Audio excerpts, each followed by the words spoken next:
Magandang araw Lu at sa iyong mga tagapakinig. Itago niyo na lang ako sa pangalang Mara, 32 taong gulang. Isa akong single mom na may isang anak. Sana ay maitago ang aking pagkakakilanlan dahil marami pa rin nakakakilala sa akin sa aming lugar. Noong 20 taong gulang ako, napilitan akong pumasok sa trabahong ikinahihiya ko noon. Isa akong babaeng binabayaran ng mga lalaking gustong may makasama sa gabi. Hindi dahil gusto ko, kundi dahil wala akong ibang paraan para buhayin ang may sakit kong ina at mapag-aral ang nakababata kong kapatid. Marami ang nagsasabing madali lang ang trabaho ko, pero hindi nila alam kung gaano kasakit ang magkunwaring masaya habang unti-unting nawawala ang respeto mo sa sarili. Hindi ko ipinagmamalaki ang nakaraan kong iyon, pero hindi rin ako magsisinungaling. Iyon ang naging buhay ko noon.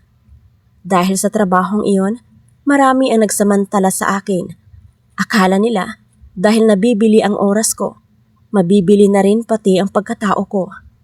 Kasama na roon ang sarili kong tiyuhin. Mabait sa akin si Tito noon, ang kapatid ng mama ko. Lagi siyang nagbibigay ng pagkain at pamasahe. Akala ko noon, naaawa lang siya sa sitwasyon namin. Hindi ko alam na may kapalit pala ang lahat ng kabutihang ipinapakita niya. Isang gabi, tinawag niya ako sa bahay niya. Ako naman, walang pagdududa dahil tiyuhin ko siya. Pagdating ko roon, kami lang pala ang tao. Nagluto siya ng hapunan at pinakain ako. Habang kumakain kami, paulit-ulit niyang sinasabing maganda raw ako at sayang daw ang buhay ko. Hindi ako kumibo. Sanay na kasi akong makarinig ng ganoong mga salita mula sa mga lalaking nagbabayad sa akin noon. Pero iba ang pakiramdam kapag kamag-anak mo mismo ang nagsasalita. Maya-maya pa, lumapit siya sa akin. Hinawakan niya ang kamay ko at ngumiti. Sabi niya, kung kaya mong ibigay ang sarili mo sa hindi mo kilala, bakit hindi sa taong tunay na nagmamalasakit sa'yo? Nanigas ang buong katawan ko. Agad kong hinila ang kamay ko at tumayo. Akala ko matatapos na roon ang usapan, pero humarang siya sa pinto.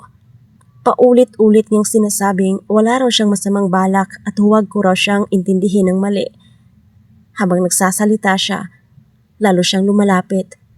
Pakiramdam ko, wala na akong matatakbuhan. Mabuti na lang at may narinig kaming motor na huminto sa labas ng bahay. Nataranta siya at mabilis na lumayo sa akin. Sinamantala ko ang pagkakataon para lumabas at tumakbo pa uwi. Pagdating ko sa bahay, buong gabi akong umiyak. Pagkatapos ng insidenteng yon, nagbago na ang tingin ko kay Tito. Hindi ko lubos maisip na ganoon din pala kababa ang tingin niya sa akin. Hindi ko din naman siya masisisi. Pero bakit ganon? Kadugo niya ako. Magmula noon, hindi ko na siya tinuturing na pamilya. Makalipas ang ilang taon, tumigil ako sa trabaho ko dahil nabuntis ako. Parang dumating na ako sa punto ng buhay ko na, tama na. Kailangan kong buhayin ang anak ko sa disenteng paraan. Ayoko siyang mabuhay sa nakakahiyang environment ko. Kaya umuwi ako ng probinsya. May lupa kasi si mama doon na iniwan sa akin. Iyon ang bala kong patayuan ng maliit na bahay para lang makapagsimula muli. Pero pagdating ko doon, nagulat na lamang ako nang may nakatayo ng bahay sa lupa ko mismo.